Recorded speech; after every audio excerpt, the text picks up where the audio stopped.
Guys, it is my honor. It is my distinction. We have Emily Sun here, the voice actress for Clara of Clara and Svarog in Honkai Star Rail. One of my favorite characters within the game. You've gone to battle with me many a time. I'm sorry if I let you die on the battlefield. No, don't worry about it. It happens sometimes. But you have gotten me through some tough times. Welcome to the House of Hounds. How are you?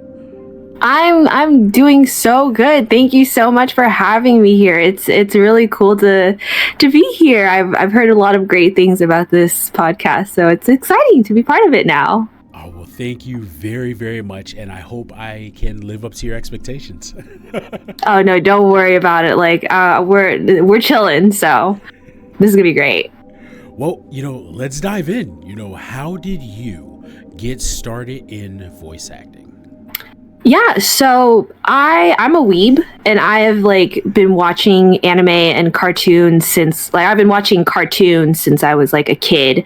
I've been a fan of Pokemon since I was 4, and then I officially started watching anime when I was 10. So around end of elementary school, beginning of middle school, and I immediately latched on to the seiyuu industry. I thought these people were so cool. I thought they were so talented, and I wanted to be like them, but I wasn't living in Japan. I didn't know any Japanese, so that was kind of a pipe dream, because I didn't really understand voice acting in general.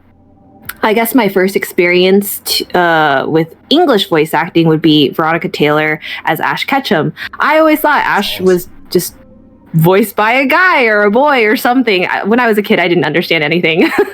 And then when I saw a video on YouTube of Veronica Taylor at a convention, doing the voice for Ash, I was it just completely blew my mind. I was like, oh my God, a grown woman is voicing this 10-year-old boy. So that blew my mind. And then because of that, I was like, oh, voice acting is a thing. That sounds really cool. But for me, I had always thought I was going to be a doctor. So ever since I was a kid, my parents were like, you're going to be a doctor. And I was like, yeah, I'm going to be a doctor, and I'm going to make lots of money and help the world. And then by the time I got into university, I was really burnt out from school. Pre-med is really difficult. Not to say that people shouldn't go into pre-med, because doctors and healthcare, that'll always be necessary. And I think it's a really cool job still. Yeah. But I realized that maybe it wasn't necessarily the path for me, since when I would talk with my peers, they would be like, oh, I'm shadowing at this hospital, I'm doing this internship, and I'm getting started on my med school apps with this and that. And I would listen and be like, wow, I'm not doing any of these things. And then I took a voice acting class at my university, USC, and it was really cool. It was really exciting. I just took it as an elective, because I was like, this is just gonna be a fun thing to do in between all my science classes. And I don't know if you know Max Middleman. Yeah. He's the voice of Ito in Genshin Impact and 5 million other things. Back then, what I knew him for was Saitama in One Punch Man. Yes. And that's when I was really into One Punch Man back then. And so he also went to my university at different times. I don't know him, but he also had a very similar trajectory where he was pre-med, he was SAD, and then he pivoted to voice acting and is now very successful. And so in that voice acting class, the professors used him as an example. And when I heard his story, I was like, oh, that kind of sounds like me. I relate to this. Maybe I can also try voice acting. And so it was because of that story that I decided that I would pivot from pursuing medicine, and then I started pursuing voice acting instead.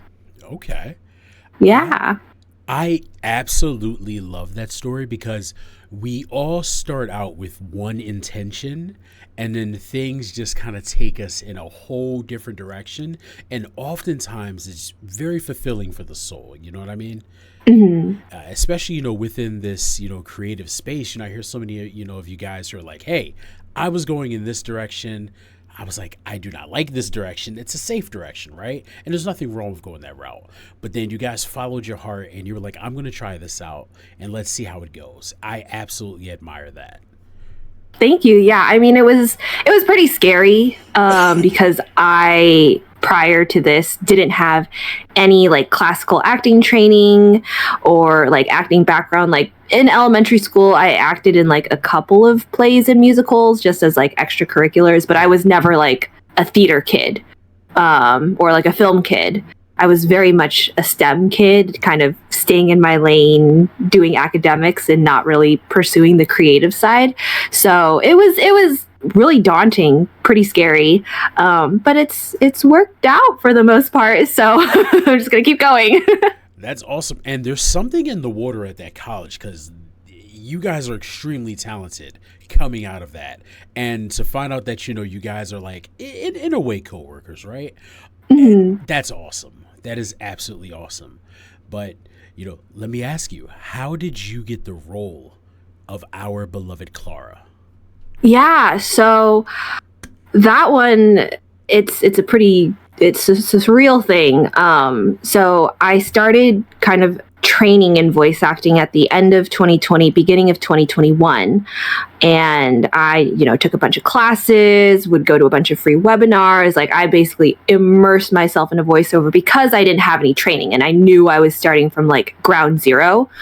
Okay. And then 6 months into my training, I got an email being like, hey, we would love for you to read for this game. At the time, I didn't know it was Honkai Star Rail because a lot of the times these games are under like code names and things like that, or they just like don't tell you what the name is at all. They're just like, here's this project. This is what you're auditioning for. And the crazy thing about that, getting that email, was I didn't have a website. I didn't have any demos. I didn't have an agent. I had no social media. I had no presence on the internet. So I don't know how this person found me and asked me to audition for this project. And so I got an audition for one of the characters and I submitted that audition and I did, I think, a good job on that audition. And then a couple days later, I got another email being like, here's a packet of characters. Audition for like 5 or 6 of them. And Clara was in that packet. And so I auditioned for a handful of characters, including Clara, not expecting anything because like I was so new. I was just like, my thought process at the time was, I'm just happy to even get auditions and for things that like seem cool like this. Cause I knew it was like it was going to be a big project. I just didn't know what it was. And so, yeah, I submitted those auditions, not thinking anything of it, just being like, wow, that was a cool opportunity. And then a month later, I got an email being like, hey, you've been cast. Thanks for making me look good. And the thing is, I didn't even know I was cast as Clara. They didn't tell me. They just said, you've been cast. So it could have been any of like the 5 or 6 characters that I submitted auditions for. And I didn't find out that I was Clara until 2 months after that when I went in for my first recording session. And they were like, by the way, you're Clara. And I was like, oh, okay. I know who that is because before my recording session, I went and listened back to all of my auditions just so I would be prepared because I didn't know who I was going to be. Right. So, yeah. And that was my first ever voiceover booking, which is really crazy. Like 6 months in to get something of this caliber, it's still pretty surreal, and I always tell people that I'm very, very lucky to like even have that opportunity to audition and for Hoyo to like me enough to hire me. What a way to start, like that. Premier character on one of the largest gacha IPs out there. That is phenomenal, and a beloved character too. I think you're doing an excellent job. We're going to give you your flowers now because there's so much more for you in the future. Like, oh, thank you. All of you guys are so passionate. I absolutely love seeing it. But I think you have a very interesting dynamic, especially, if this being your like first like official role. What is it like sharing a character with another voice actor?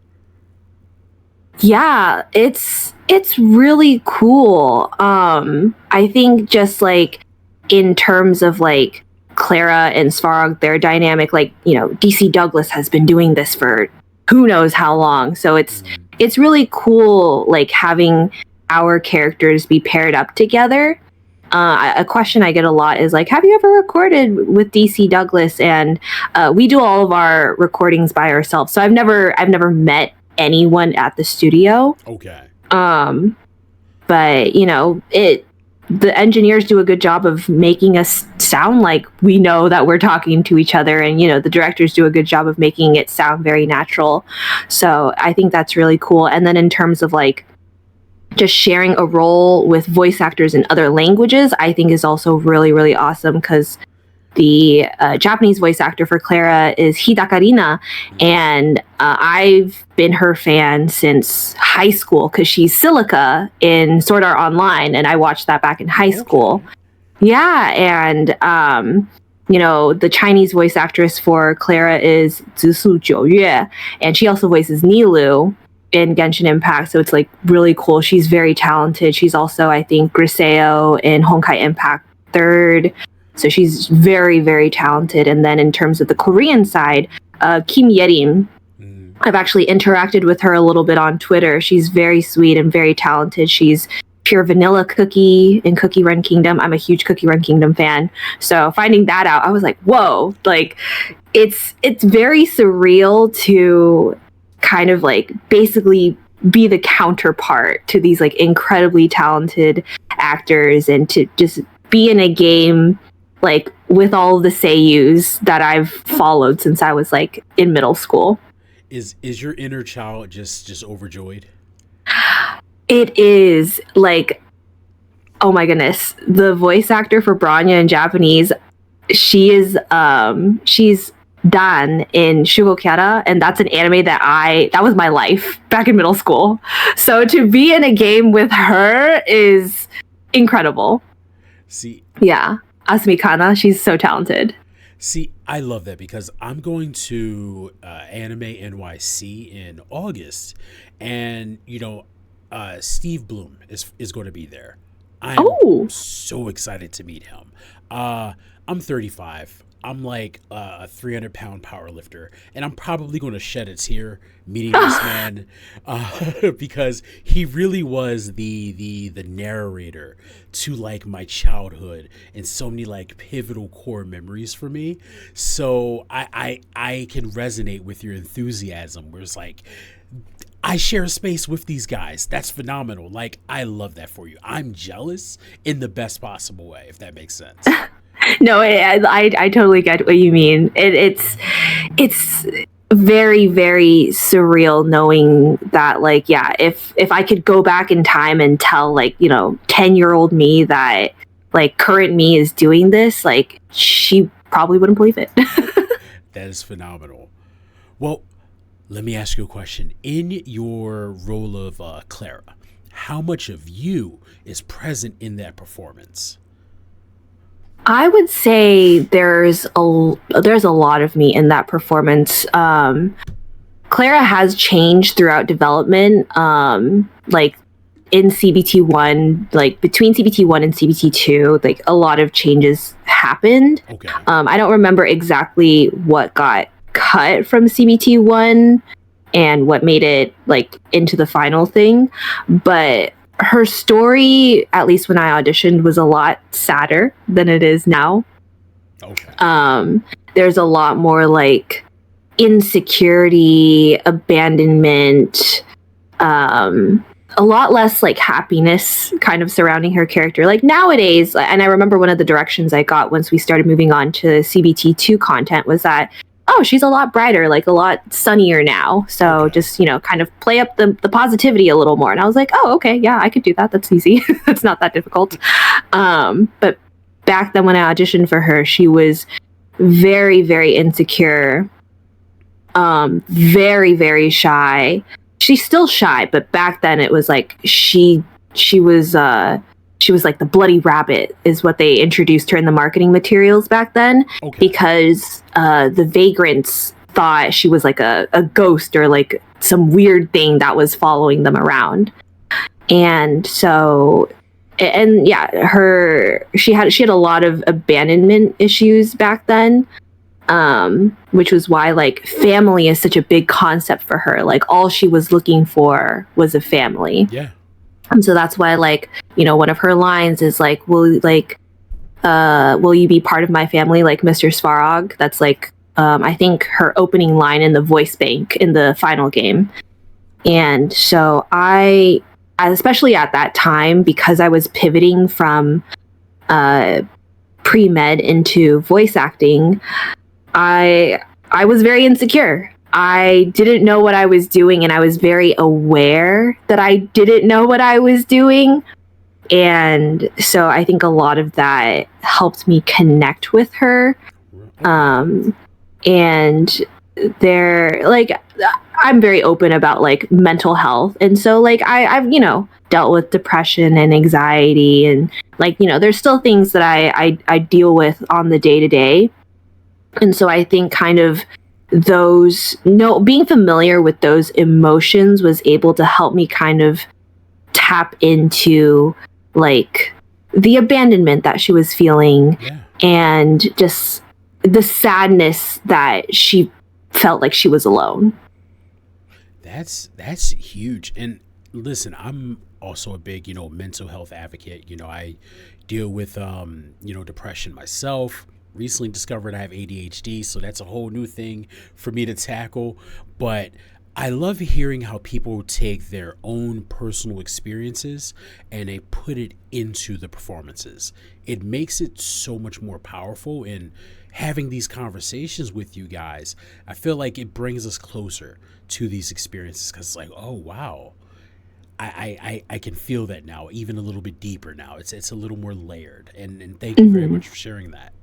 Yeah, of course. And I think it's important to, you know, talk about mental health, because I think when I heard other people, you know, talk about it, that's kind of what allowed me to feel more comfortable, like sharing my own experiences. And I think it's helpful for people to hear what others are going through, so that way, you know that you're not alone, kind of thing. Oh, I so agree. It helps. It helps because not to go too far off into a tangent, but it was just like, you know, years ago it was so like stigmatized, and it still is, right? But I always was like, you know what? I openly talk about it, whereas, you know, hopefully someone may hear and feel that they're not alone, and maybe they'll feel more open about talking about it. And then we can kind of chip away at this stigma, and we can really have these real core conversations so people don't feel alone. So yeah, I appreciate that from you. So thank you. Yeah, of course. And I mean, thank you for also sharing your experience. And I think the more that, people hear about this, then it kind of motivates people to recognize when they need help, and then to get help if they're ready to get help. So I think that's also important. No, I 100% agree. Now, let me ask. I always love this question. I see how involved you guys are in the Star Rail community. You guys are playing the game. You guys are rolling. You're in it just like we are. You know, how would you say, you know, your relationship is with the, you know, Starville community? You know, us gamers out here. Yeah, so far for me personally, it's been incredibly positive. I've luckily not had any, you know, negative experiences so far, and hopefully keeping it that way, knock on wood. But yeah, no, I love streaming. I streamed before Star Rail came out, but it was after I got booked. I started streaming Genshin so I could kind of familiarize myself with Hoyo games and like learn maybe what to expect in the like final product. So I streamed Genshin for a year and a half. No one, you know, knew I was anyone. I was, you know, very much in my little corner, which was really nice. I didn't have a lot of pressure, and I cultivated like a nice, kind community that has luckily like followed me into now Star Rail. Like I remember a lot of those folks, they were like, oh, I'll play Star Rail because of you. And that was like really sweet to hear.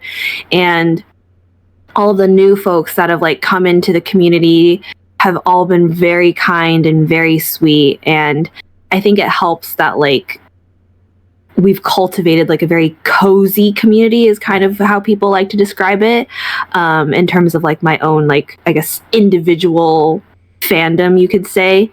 And then with like the group streams, like, you know, Molly, Howard, Caleb, Nick, these are like some of my closest friends in the cast now, and just like close friends in general outside of the cast. And so it's really cool to like do group streams with them and do like cast streams in general where we react to the live streams. We do group poll streams. We have like fun little collabs like the March 7th gauntlet. It's all really fun, and like the community responds really well to it, and they're all really excited every time we get together. So that's been really, really fun. And, you know, moments sometimes go viral, and it's really cool to see like what specific thing that like people latch on to them, or they're like, oh, that's funny. Because I guess sometimes to me, I'm like, oh, it's just like a throwaway comment. But then people are like, oh, no, that was really funny. And I'm like, oh, okay, cool. So it's really cool. And I have to give a shout out to the artists in the community, because there are so many incredible artists who, you know, they, you know, either draw like pom-poms or cat cakes, or now like the new origami birds. I actually just yesterday got my copy of the Star Rail Tarot box. That is like a huge collaboration between like, yeah, it's really good. It's a really cool box. The cards are so beautiful. It's packaged so nicely. And it's just really cool that like, you know, 40 something artists, I think, like all contributed to this one like box of cards, and every single card is just gorgeous. So I love seeing like all of these artists be celebrated and, you know, have the opportunity to, you know, be creative and like show off their ideas with an IP that they really love. No, that is fantastic. I need to get that myself. I see you guys, it's being advertised heavily, being shared throughout the community. I think it's fantastic, and the quality looks amazing. So just hearing you double down on that, I need to get a copy myself. I need to get a bunch of those. I don't know if you can tell I'm a big fan of the game. This is my set. That's my excuse. This is my set, but I'm a big fan of the game. No, I love it. Yeah, and like, I've had like, you know, several other, you know, interviews and podcasts that I've guested on. Like everyone is always just so passionate. And I think that like as a gamer, just like as a fan of gacha games as well, and like JRPGs, it's just really cool to like, you know, be a fan with everyone else. So I really love that. I love that.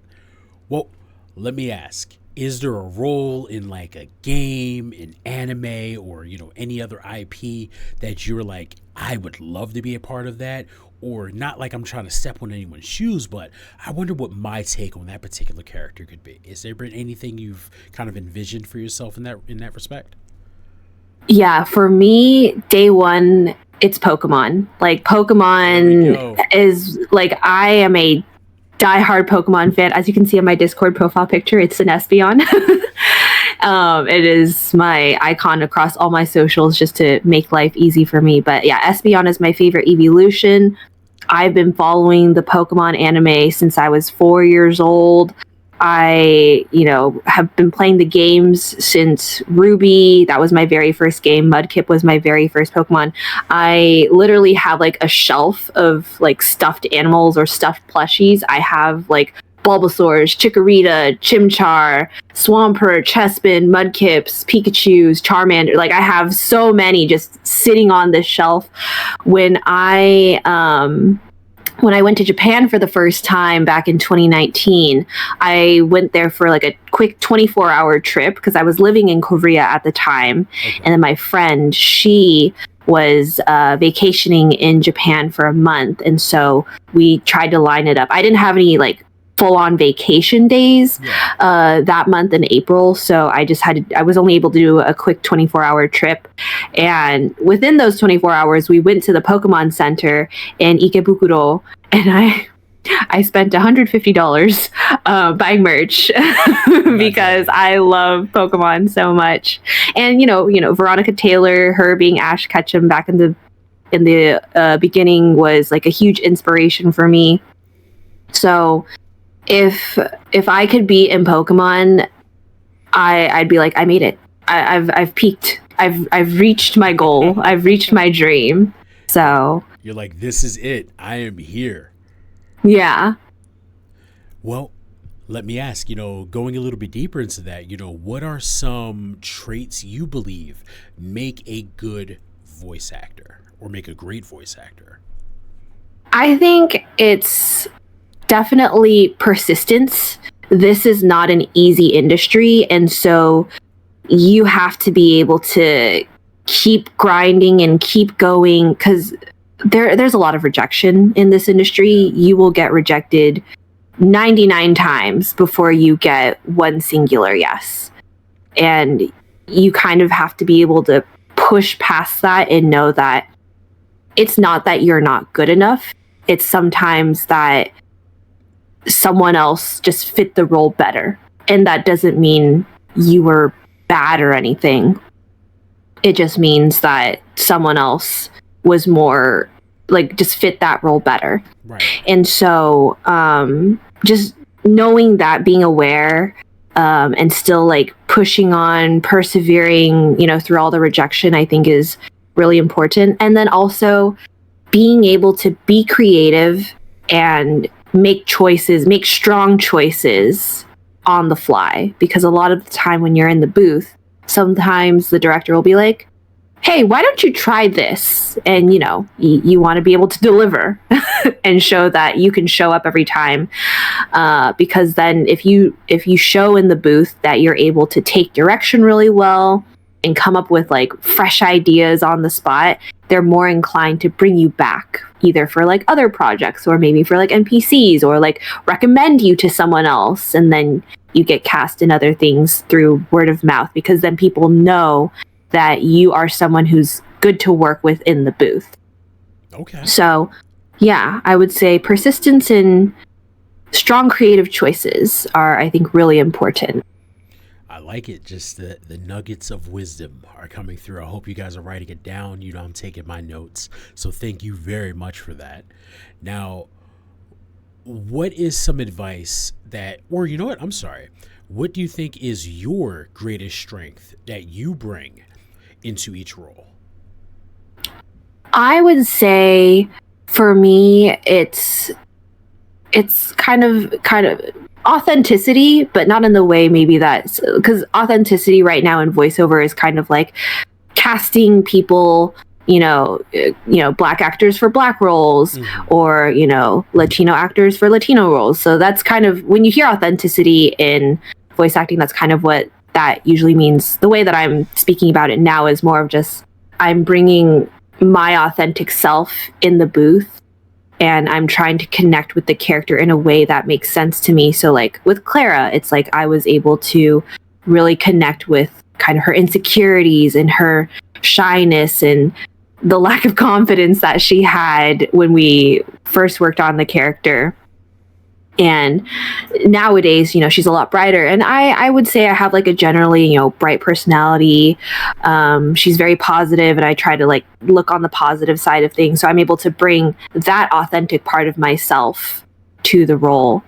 And so I think it really is me being me that I think helps me out a lot. And that's a lot of what casting is looking for. They're looking for your authentic self, what you can specifically bring to the character, because if you're trying to imitate someone else or do something that maybe you saw someone else do, I think you can learn from that and use those tools and put them in your toolbox. But at the end of the day, if casting or production wants that person, they'll just hire that person. Right. They're not going to hire you, because they will be the most authentic person or authentic portrayal of what they're looking for then. So as long as you're authentic to yourself and you're bringing, like, you're putting your best foot forward, I think that's the most important thing you can do for yourself. And that's what I try to do, because I'm the best person at being me.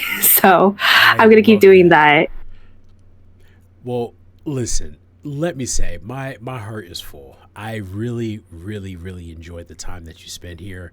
You know, like I said, Clara is a very, like, beloved character to me. We've been through countless wars. You may not have been aware of them, but you were out on the front lines with me. So thank you very much for that. And how can I put it?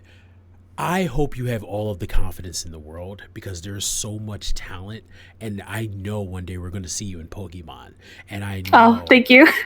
Your inner child is going to be so happy, so happy, and I look forward to that moment for you. I'm going to be in the background just rooting. You're like, yeah, let's go. So just know I am behind you. The hounds are behind you. You're officially a hound. You're part of the Oh, thank you. Thank you so much. That really means a lot. It means so much. I've spoken about this before, but because this was my very first role, like, there was a lot that I learned on the job. I, am still very new to the industry. There's a lot more that I can improve on. There's a lot more that I can learn about, being a better actor and making strong choices myself. And that's something that I still take classes for, and I still do coaching for to this day. And so at the beginning, there were a lot of people that weren't happy with my portrayal of Clara, because they compared it to the J, they compared it to the Chinese and the Korean. And again, like I said, like, those actors, they did a phenomenal job. It is truly an honor to share that role with them. Yeah. But there were a lot of critiques, and so for a while I really didn't know if anyone would like her or like my portrayal. And I think it's totally fine if people choose not to play in English. People should be able to play in whatever language they want to. Mm-hmm. And that's the beauty of us having 4 language options in this game, is that you can play whatever you like the most. And so it means a lot hearing, that you enjoyed what I did, and that, you enjoy Clara as a character. I think nowadays I'm seeing a lot more, like, love and positivity after the initial release, when people were like, oh, that's kind of weird. So it means a lot. Well, it is well deserved.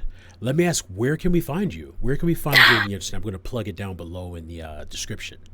Yeah, of course. On Twitch, Twitter, Instagram, I am Emily Sunnyville. EmilysUnnyVille. All right. So guys, that's me on all the socials. You know what to do. Go and blow her accounts up. Show her all the love that she deserves. You have sat down with greatness. All right. You stay fierce, you keep gaming, and welcome to the House of Hounds. We're out. Thank you.